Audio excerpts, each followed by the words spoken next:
मुख्यमंत्री जी नहीं थे। देखिए, स्पष्ट संदेश है।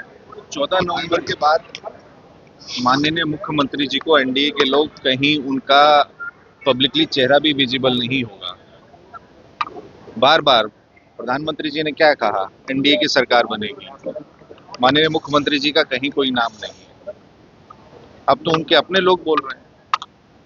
इसमें आपको इन बिटवीन द लाइंस भी पढ़ने की आवश्यकता नहीं है। अब तो स्पष्ट उन्होंने दीवार पे लिख दिया है कि नीतीश कुमार जी 14 नवंबर के बाद एनडीए में पब्लिकली आपको कहीं नहीं दिखेंगे। सरकार महागठबंधन की बनने जा रही है, तो हमारे लिए वो है नहीं है, बनाएंगे नहीं बनाएंगे कोई मुद्दा नहीं है।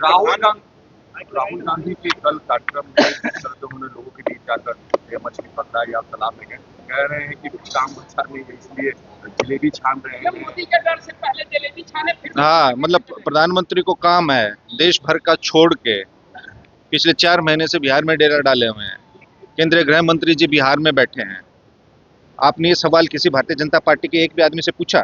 मैं आपसे पूछ रहा हूं, आपने किसी से पूछा है? आपके अंदर इतनी नैतिकता या इतना साहस है पत्रकार महोदय कि आप किसी भारतीय जनता पार्टी के नेता से ये सवाल पूछ लेंगे कि आपको कोई काम नहीं बचा है क्या? भारतीय जनता पार्टी के मुख्यमंत्रियों को, 2 दर्जन केंद्रीय मंत्रियों को, बिहार सरकार के मंत्रियों को, प्रधानमंत्री को, गृह मंत्री को, कि इतने बड़े देश को छोड़ के और आप बिहार में डेरा डाले हुए हैं। आप राहुल गांधी जी की बात कर रहे हैं। वो देश के नेता प्रतिपक्ष है, वो यंग है, एनर्जेटिक है, वाइब्रेंट है, वो स्विमर है, ताइक्वांडो है। आपकी जो भावना है उसका प्रकटीकरण आप कर रहे हैं भारतीय जनता पार्टी के नेताओं का? ये बताइए। राहुल गांधी जी एक अच्छे स्विमर हैं। उन्होंने गांव के देहात के एक पोखर में, जिसमें प्रधानमंत्री या किसी भारतीय जनता पार्टी के नेता की हैसियत नहीं है कि कोई अपना पजामा उठा के उसमें पैर रख सके, आप वो सकारात्मकता नहीं खोज रहे हैं। और आप कह रहे काम नहीं है, तो राहुल गांधी जी मछली पकड़ रहे हैं। उस गंदे पानी में ये पैर भी रख देंगे भारतीय जनता पार्टी का कोई नेता? वो उस खुले मैदान में तो नहीं जाते हैं कि हमको डेंगू का मच्छर काट लेगा।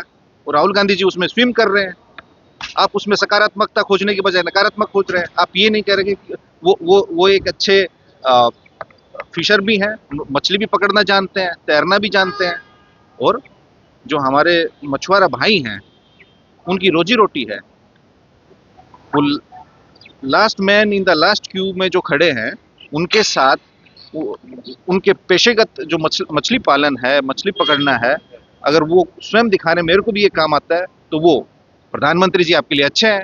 आपके चैनल पे आके दिन रात वो रोड शो प्रधानमंत्री जी ने किया, पूरा पटना 4 घंटे ठप रहा, एम्बुलेंस नहीं गुजर पाई। उस पर आप सवाल नहीं पूछ रहे हैं। आप पूछ रहे हैं कि राहुल गांधी जी ने मछली क्यों पकड़ी, क्योंकि उनके पास काम नहीं है। प्रधानमंत्री जी के पास काम है। जो 4-4 घंटे देश का प्रधानमंत्री यहाँ नुक्कड़ सभाएं कर रहा है, चौक चौराहे पे नुक्कड़ नाटक कर रहा है। आप लोगों की गजब है। तेजस्वी यादव दवाई, पढ़ाई या कढ़ाई, रोजगार, नौकरी की बात कर रहे हैं। कल अमित शाह ने एक महत्वपूर्ण सवाल उठा दिया कि रंगदारी एक बात कर रहे हैं। यादव दवाई, पढ़ाई या कढ़ाई, रोजगार, नौकरी की बात कर रहे हैं। कल अमित शाह ने एक महत्वपूर्ण सवाल उठा दिया कि रंगदारी एक बात कर रहे हैं। क्या लग रहा है कि जो जंगल राज, रंगदारी, इन मामलों को लेकर के बीजेपी लगातार तेजस्वी यादव हमलावर है? मैं फिर वही कह रहा हूँ, देश के गृह मंत्री और प्रधानमंत्री की आप भाषा और सोच देखिए, उनकी भाषा देखिए।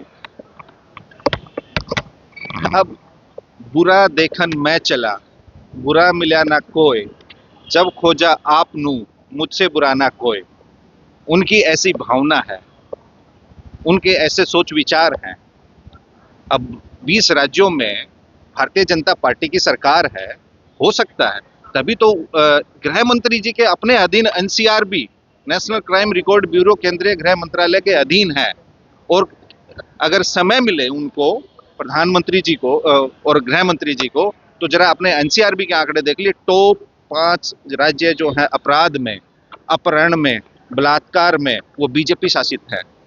तो हो सकता है केंद्रीय गृह मंत्री श्री अमित शाह जी ने उन बीजेपी शासित राज्यों में ये 3 विभागों की रंगदारी का अपहरण की बात कर रहे हैं, उन्होंने खोल रखा होगा। 20 साल से उनकी यहाँ सरकार है, उन्होंने खोल रखा होगा। इतिहास के बासी पन्ने सूंघने बिहार आए हैं तो सूंघते रहें, किसको कोई फर्क पड़ता है? हाँ, वो अच्छा, बिहार में बिहार में आके ये लोग क्या बात कर रहे हैं प्रधानमंत्री जी और गृह मंत्री जी? मेरी हाथ जोड़ के विनम्र प्रार्थना है बिहार के युवाओं से, क्योंकि देश का सबसे यंग स्टेट है बिहार। आप गृह मंत्री श्री अमित शाह जी के और आदरणीय प्रधानमंत्री नरेंद्र मोदी जी के जब ये गुजरात में जाते हैं, उनके एक एक भाषण को सुनिए, उनके स्पीच के कंटेंट को सुनिए, उनकी एक एक शब्दावली पे, एक एक शब्द पे आप गौर कीजिएगा। वहां क्या बात करते हैं? हम गुजरात को गिफ्ट सिटी देंगे, हम गुजरात में सेमीकंडक्टर फैक्ट्रीज लगाएंगे, हम गुजरात में स्पेशल इकोनॉमिक जोन्स बनाएंगे, हम गुजरात में इंडस्ट्रियल क्लस्टर्स बनाएंगे, हम गुजरात में इंफॉर्मेशन टेक्नोलॉजी पार्क बनाएंगे, हम गुजरात की स्टेट कैपेसिटी को बिल्ड करेंगे, हम गुजरात के इंफ्रास्ट्रक्चर डेवलपमेंट को वर्ल्ड क्लास बनाएंगे, हम गुजरात में वर्ल्ड क्लास हेल्थ इंफ्रास्ट्रक्चर बनाएंगे। और यही दोनों आदमी जब बिहार में आते हैं तो क्या बात करते हैं?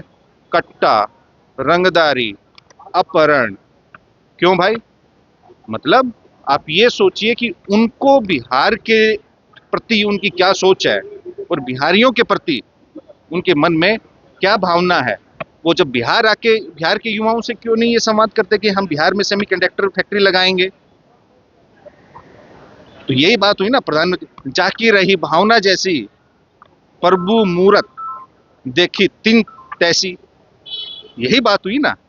जब वो गुजरात में जाके बात करेंगे डेवलपमेंट की और बिहार में आके बात करेंगे डिस्ट्रैक्शन की, ये कहाँ का न्याय है? ये तो आप भी सारे मेरे बिहारी भाई पत्रकार हैं, आप उनसे भी सवाल पूछिएगा। अभी आपके सामने कितने भारतीय जनता पार्टी के नेता आएंगे, उनसे पूछना कि गुजरात में जाके आप डेवलपमेंट की बात करते हैं, प्रोग्रेस की बात करते हैं, पॉजिटिव बात करते हैं, और आप बिहार में आते हैं तो नेगेटिव बात करते हैं, रिग्रेसिव बात करते हैं और डिस्ट्रैक्शन की बात करते हैं।